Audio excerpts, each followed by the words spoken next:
Okay. Well, greetings, greetings, greetings. I'm so delighted to have with us this afternoon Judge Cubbage. And Yes. of course, my name is Elton Brewington with Brightside Global Trade. And we are here in the local Goldsboro, Acumen, but we cover, uh, the North Carolina at large. And we are happy to have you with us. And our effective objective is that we can advance a understanding of your community objectives, as well as advance, a wide, community-wide delivery on how you're moving and how your campaign is more effective and has a greater capacity. And we're so delighted to be with you, and we're delighted to be able to share some effective aspects. So we want to take a minute here too with you today to talk about who you are and what your objectives are and how we can help you get a greater benefit. And so we're so excited. So tell me, for our local community, tell me so that they know, and we're able to give them full capacity. Tell us about you, Judge. Tell us. I understand, and you don't have to be so glamorous. I understand, but tell us. Okay. So I Judge Lora Cubbage. I'm a Superior Court judge. But I was born into a military family. My father was a Vietnam vet. My mother was a stay-at-home mom, but she was an evangelist and is an evangelist. I'm one of five daughters, grew up in a very, very poor family. We had absolutely nothing. Didn't even have running water until I was in the fourth grade. Mm, But what we did have was a father who taught us that family is everything, and to fight, to survive. And grew up, did not have money to send any of us. Didn't have money to send any of us to college. Yet we all have a college degree, mm, right? So, but for the grace of God. Um, College, I was taught to grow up and get married and have a family, and I did just that. Got married, had a daughter. Marriage didn't work out for me. Did not like the job at the post office because I was carrying mail. So I decided I'm gonna pick up, and me and my daughter are going to start over. And we started over in Greensboro, in North Carolina. And so did not know what I wanted to do once I decided I did not just want to work in a regular job, but met someone who was a barber, and there were very few female barbers, and so looked over in Winston at Winston-Salem Barber College. They gave me a Pell Grant because they had the college accreditation, and I was a single mom. Went to barber school, cut hair for 17 years. Behind the barber chair, I heard stories over and over from my customers that were in the judicial system and did not know how to get out. And I'm like, okay, you have to be able to go in there, pay your fees and fines and whatever and be done, right? Um, so I was determined I'm going to be a defense attorney because I'm going to be a voice for those that feel like they don't have a voice, don't know how to navigate this judicial system.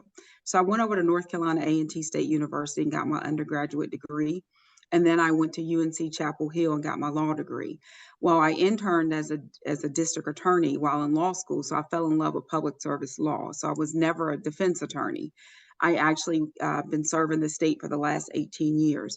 But in my positions with the state, which is assistant DA, assistant attorney general, district court judge, and superior court judge, I realized that those positions allowed me the leadway that I wanted and needed to actually help folks, teach them how to navigate the system, teach them about the system, and teach them how to get in and get out of the system. I could do that as a DA because the case was mine. And my job as a DA, per the law, is to seek justice. And that didn't always mean incarceration. I could do that as a defense attorney for the state because I was in the workers' compensation section. And then I also handled the criminal appellate work. So I could argue those cases as well. And again, seeking justice. Then when I ran for district court judge and was successful, then I could actually put in rulings from the bench that would help people get in the system, do what I've asked you to do pursuant to the law, and then get out. And let's not marry you to the system, right?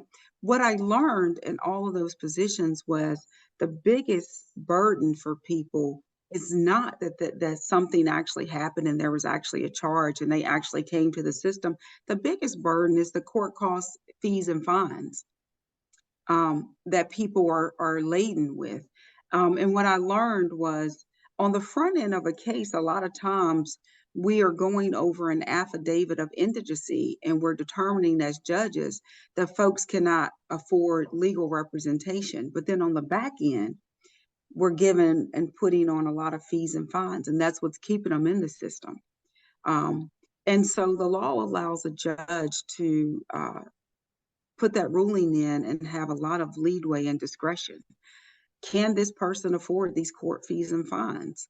Well, naturally, if they could not afford representation on the front end, they probably can't afford the fees and fines on the back end, right? And Right. so we get to look at each of these cases and determine that. And I'm proud to say that I've been impactful um, as a judge, as a DA, as an assistant attorney general, and even for the last 8 years, sitting on the bench to be able to say, I'm not going to saddle you when I see clearly from your affidavit on the front end of this case that you cannot afford this. I'm not going to lay you on it. I'm going to hold you accountable for what's been done. Um, and then I'm going to let you get out of the system and set you up for success. So that's who I am in a nutshell. I know that was a little long, but that's who I No, am. actually, it's apropos is actually quite perfect. You know, you picture, you show the right picture. You show the right picture. We come from our areas are pictures where most of the people don't have legal acumen, and they don't Yeah. know what they have and are capable of being able to do, and what they have the power to do. Especially when it comes to talking to a legal representative, and which Hmm. you have shown your capacity. And that's a great picture. That's a right picture, and that's an accurate picture. And so, even if you want to share that with us in a very complete package, I'm familiar with the legal system of North Carolina. And for women, it's an accurate perception, and for working women or non-working women or independent, self-employed women, perfect, perfect, Thank you. perfect. So and say I for the woman who's trying to move forward, a single or working or a parental woman, we're here to help you get it done. Yes. So so And so. you absolutely, as a single mom that had to make the ends meet, it was not easy, but it Uh-huh, is absolutely possible. uh-huh. Absolutely possible. So we're here to help you get it done. We're here to help you grow your family, grow your children. We can help you get that perspective where you need it to be. So yeah, we're delighted to have your voice be shown, and we're here to help you. But I need your vote. I need your Yes. vote, and I need you to give me your support, and I need you to help us help you.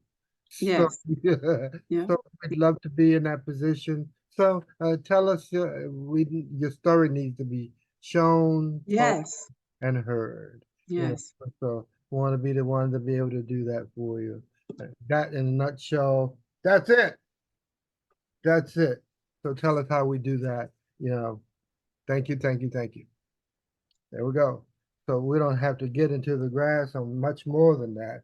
And many of our recipients or viewers, they don't need more than that. Yeah. They need those perspectives shown, heard, and delivered. hmm So tell us. Tell us. We want to be. I mean, let's do it. Let's do it. So on my campaign, I Mhm. have what we call three-step process. Uh-huh. How can you help Judge Cubbage get through this primary and get through the general? hmm Three-step process is donate, share, vote. Uh-huh. Donate, share, vote. Yes, I have to ask people for money because money equals messaging. Uh-huh. North Carolina is a large state. It has 100 counties, and I need to get the message across the state that I am the candidate. Well, here's what I like to say, Mr. Brewington. I'm not just a candidate, I'm a stakeholder, because every issue that has come before me on the district and superior court as a DA, as an attorney general, I've lived through most of those issues. I've been a single mom. I'm a product of a HBCU. I'm a product of public education. I sit in the seat because of access to voting and voting rights. Um, I have lived in a community before when I first got here where the landfill was basically in our backyard and we had to fight the city not to expand it. And you want a justice on the Supreme Court that has lived through these issues so they understand it not only from a legal perspective, but from a personal, real life perspective, right? I know the impact that these issues have. And if they're taken away or not handled, the impacts that they have on people's lives. So I've got to get that message across the state. I've got to let people know I am the only candidate that has had judicial experience, that's ever ran an election, that's ever won an election. In fact, won two. I'm the only candidate that's ever ran a statewide election, and in 2020 was the top vote getter, pulling in 2.6 million votes. So I am the likely candidate that can this get over this general election and get over this line and actually win this race, right? Keep the seat. I'm the only candidate that can bring and maintain racial equity on our appellate courts, which we do not have. We can't talk about the court system without talking about racial equity. We don't like to talk about it, but it's reality. Absolutely. It's something to be talked about. Yes. And so I absolutely need donations to get this message across the entire state, 100 counties. Then I need people to share my name, share my videos, share my post, put me on your social media. Tell people that you support me. Tell people she's worthy of my vote. So I'm going to ask you to give her your vote as well. However you want to share it, share it. You want to put it in a paper, put it in a paper. You want to put it on social media, do that. You want to scream it from the rooftop, by all means. By all means. I need you to say Laura Christine Cubbage is the candidate that we need on the Supreme Court. If you want a fighter, look at my story. You can tell I'm a fighter. You need a fighter on that wall, as they say, right? You need a fighter in that seat. I'm not just fighting for people that tell me they have problems or people that marginalize communities. I am the marginalized community. I'm not fighting for the NAACP. I am the NAACP. I'm not fighting for equality. I want equality for myself, my family, for you and your family as well. So I'm not fighting for them. I'm fighting for us, for us. And then after you share, I absolutely need you to go in that booth and vote. And I tell people, do not vote alone. If you're going to drive to the polls, put as many people in your vehicle that can get there. Get us all to the polls. So, well, I'm saying discover Cubbage. Yes. Discover Brightside Cubbage. Okay. Yes. That's workable. That's workable. Okay. So let's do this. Whatever we have to do, I need your help. You need my help. I'm here to get your help. Discover Cubbage and donate Cubbage like that. Yeah. Okay. Donate, share, and vote. Donate, share, and vote. Thank you. Okay. Well, thank you. Let's do it.